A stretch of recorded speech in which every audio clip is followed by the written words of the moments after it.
Hello all, welcome back to testingtools.co. I know it's been a lot of time that I have released any new videos. I'm really sorry for that. I don't want to give any reasons, but I think I have delayed. So I'll make sure that I'll release videos in regular time. Thank you for staying with us and waiting for more videos. So today we are going to talk about some of the string manipulations which are very much required, especially when you are working in test automation side.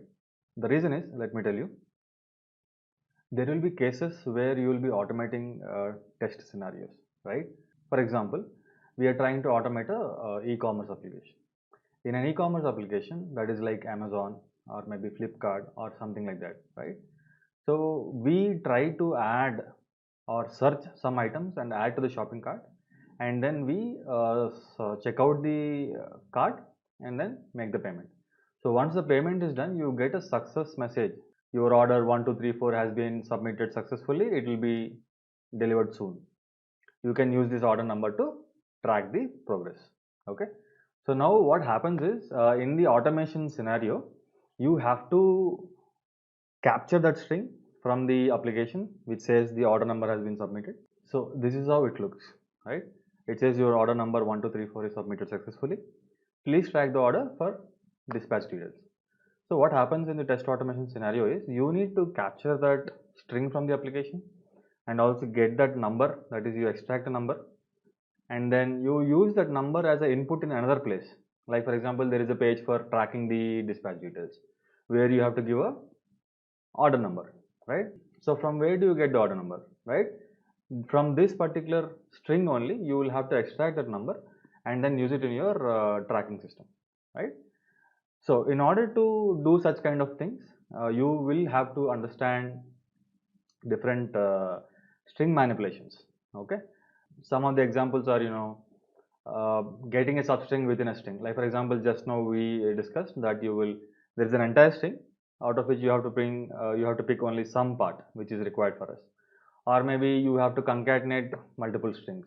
Like for example, we have covered actually all this, like in the classes where we discussed about printing the class details or maybe student details. We have been using this concatenation. Okay, I will just touch upon again.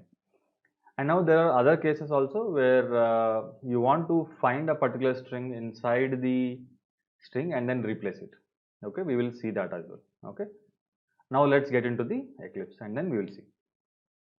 Let's go to this student class. So here if you see, yeah, this is the place where we have been concatenating the strings. So here if you see, we have used something called contact number, and then you're adding a plus operator and then saying contact number, right? So what it is doing here, it is basically concatenating two different things and printing as a single string. So what is happening here, you're saying contact number colon and then it will give the number as well, right? This is one of the string manipulation which I told. Now we will look at other formats also, like how can you get a particular number or maybe some part from the string. Okay, so let me comment this as of now, and we will declare one string, the string that we discussed some time back. String success message is equal to your order 1234 is submitted successfully. Now, in order to get that particular number from the string, there are multiple ways. Okay, I am going to talk about a simple way using some substrings or something. Okay, now before even going into this, we should first try to understand how a string is formed, right? So these are a sequence of alphabets like an array, right? So we discussed about array. If you are not familiar with array, I would suggest you to click on that info icon and it will explain you a little bit about arrays. Okay, but here it is internally considered as an array. It is not an array like you give square bracket or something. Okay, now consider that this is, for example, an array of alphabets. Okay, now if I want to access a particular alphabet at a particular location, I can do it using a index, right? So if I say I want to get y, the first letter, so I will say index is 0. Now if I want to get the second one, I will say index is 1. If I want to get third alphabet, I will say index is 2. So similarly, the entire string, you can pick any particular alphabet from the string. If you see here, this number that we want to extract is present between two strings. So if you see here, the number 1, 2, 3, 4 is present between two substrings. Like your order is present before the number, is submitted successfully is present after the number. So now if I can find out the ending index of your order, right? And if you can find out the first index of is submitted successfully, that is the positions, right? For example, in this case, the R and the order is present at what location? 1, 2, 3, 4, 5, 6, 7, 8, 9, right? So your order is basically ends in the position 9 in the entire string. Similarly, 10, 11, 12, 13, 14, 15. So 15 is the place where is getting started. So when we are actually writing programs, we cannot manually calculate these positions and say that, okay, from this position to this position, I want to get the string in between. Okay. Instead, we have to use the methods given by the string. So there are a lot of methods that are given by string. If you want to find out what are those methods present in the string, it's very simple. You have to do the following thing. Whatever string object you have, success message dot. If you press dot, it will show you the list of all methods that are available for a string object. So why are we getting these methods? Because we have created a variable for a class called string, and this string class is given by Java, and this Java class has all the methods that generally used by the people. Okay, so you can use these methods and find out whatever you want to do. Okay, so some of the methods that we're going to use, for example, I want to first find out what is the total length of the string. Okay, so I will say int length is equal to success message dot length, and then I will print it. The length of the string is, so here again we are concatenating two things, right? The length of the string is one string, and len is what we created in the earlier step. So here if you see, we are concatenating two different data types. One is the string, it says the length of the string is, and then there is a len, it's a variable of type integer. So we are concatenating those two. So Java beautifully converts internally. Whenever you use a plus operator between different data types, it converts them into into a string, and then it concatenates. Okay, that is all inbuilt in Java. So if you run this and see, it says the length of the string is 42. Now what did I say?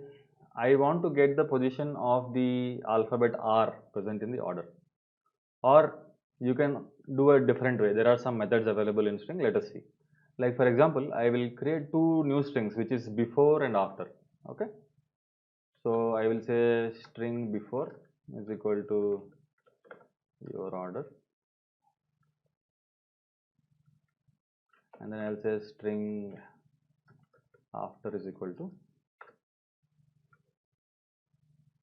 I would always suggest to copy paste these things because it will help you without making any mistakes.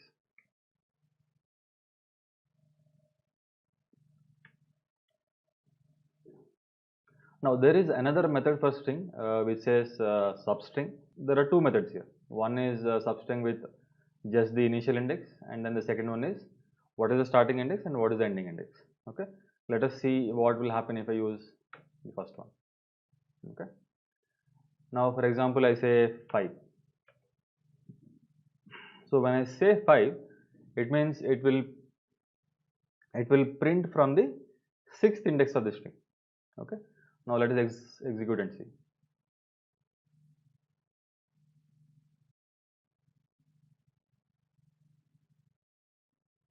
Okay, so if you see here, it says order 1, 2, 3, 4 is submitted successfully. Okay, so why is it 6? First of all, UR is 4 characters, space is 1 character, 5, right? And O is basically 6. And we are saying 5 because index starts from 0. That is why it is printing from O. Okay. Now we will look at the second example of substring. Here I will say, for example, 5 to 7, which means the starting index is 5 and then the ending index is 7, which means the letters which are or alphabets which are present between the index 5 and 7. Okay.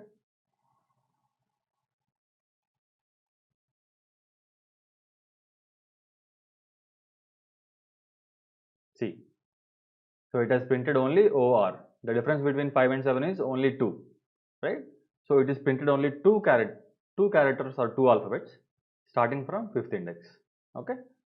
Now, so for example, now I want to extract the number. So what should I do? I should find at what index the 1, 2, 3, 4 will start and at what index the 1, 2, 3, 4 will end. How will you find out that? Ideally, the length of this string, right, is the place from which the number is starting, and the is string is present at what position, right? So for that, you have to find out where exactly is starting in the entire string so that you will get the index. Okay. Now, for in order to get the length of the your order, you already know, right? So what you will do, instead of hard-coded 5, so instead of hard-coded 5, I will say before dot length. Okay. And then I will say where is this after present in the entire string. So I want to find the index. So there is another method which says index of. Okay.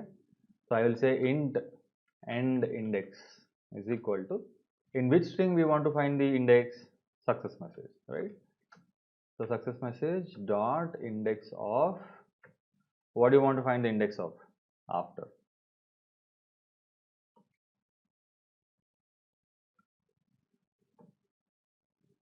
So now I can say end index.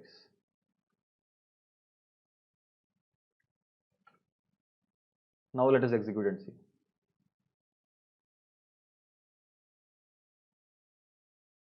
So if you see here, it says 1, 2, 3, 4. But if you observe carefully, there is some spaces available on the front side of the number and right side of the number. So there is another method in string which will help you to remove those spaces, something called trim. Okay, so let us first capture this into the another string. Okay, string order number is equal to, let's copy from here.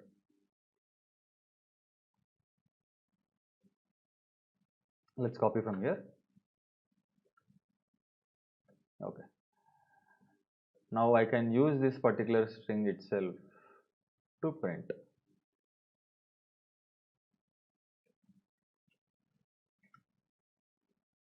Now before, if I use the same string, I will again get the spaces. So before doing that, I have to trim it. So how can I do that? There is another method, order number is equal to order number dot trim.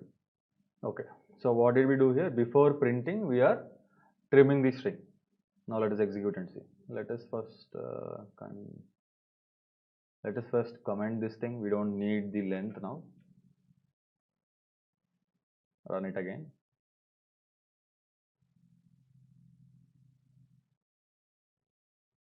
So if you see here, there is no more spaces. So these are some of the string methods that you would regularly use, okay, especially when you're working in test automation using Java. Okay, this is one thing. Like we now discussed about concatenation, we discussed about some of the other methods like index of, length, substring, trim, right? Now we will look at one other important thing which is called replacing. Like for example, in this particular case, okay, I want to replace the number 1, 2, 3, 4 with some other number. Okay, how can I do that? Well, we can use the same order number. Okay,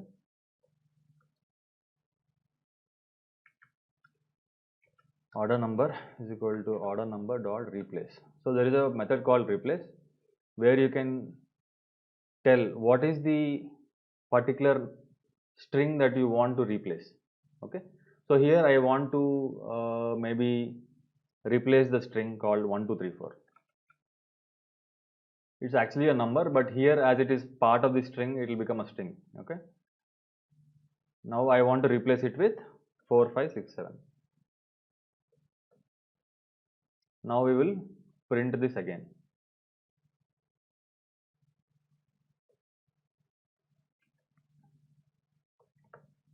So if you see here, whatever manipulations you are doing, you should again assign it back to the either a different variable or to the same variable, depending on the use case. Like for example, you want to preserve the old value, then you create a new string. Like for example, we will say string new order.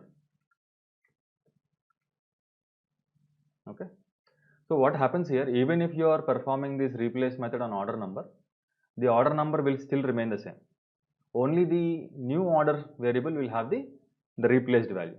So let us now print both of them and see. Okay. So here I will say before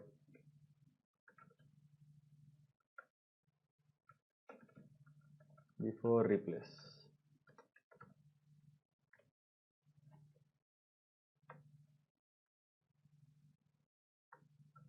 Now we'll say after replace. So ideally for both the places before and after, the order number will remain same.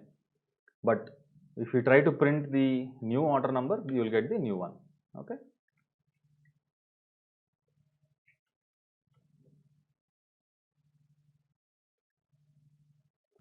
Now let us execute. So it says before replace is 1234, after replace is also 1234, but the new order number is 4567.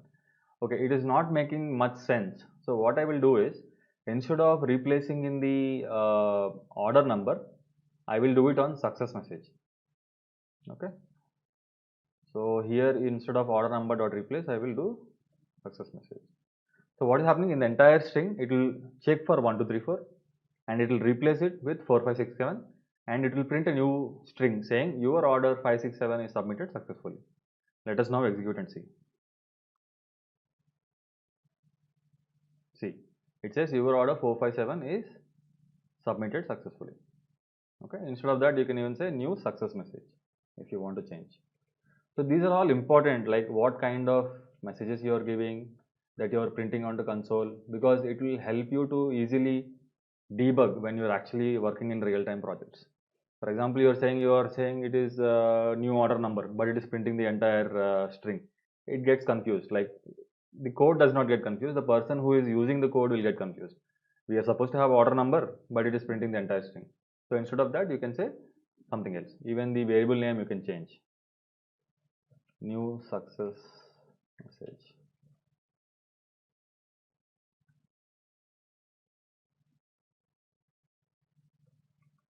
So these are all good practices that you have to follow, especially when you are working in a real-time projects or in any company. Okay. So it says new success message. Your order 4567 is submitted successfully. Okay. Okay. I tried to cover most of the important cases of string manipulations that you want to do. There may be more also, but this will give you a good start. You can basically look at an object, any string object, and press dot, and you will see the list of all methods. Go through those methods one by one. Understand, there is a help also. Okay, understand each of them to remember what all methods are available, so that based on the requirement you have in your project, you can basically refer to that particular method. You can do that only if you remember those methods, right? Or even you don't have to remember. If you have Eclipse, you can press dot, at least remember the meaning of each of them, so that whenever you want to go through them, you can click on dot and then you'll see the list of all methods, and whatever makes more sense for that particular situation, you can basically use that in your project. Okay. I hope it is informative. I would request everybody to like and subscribe.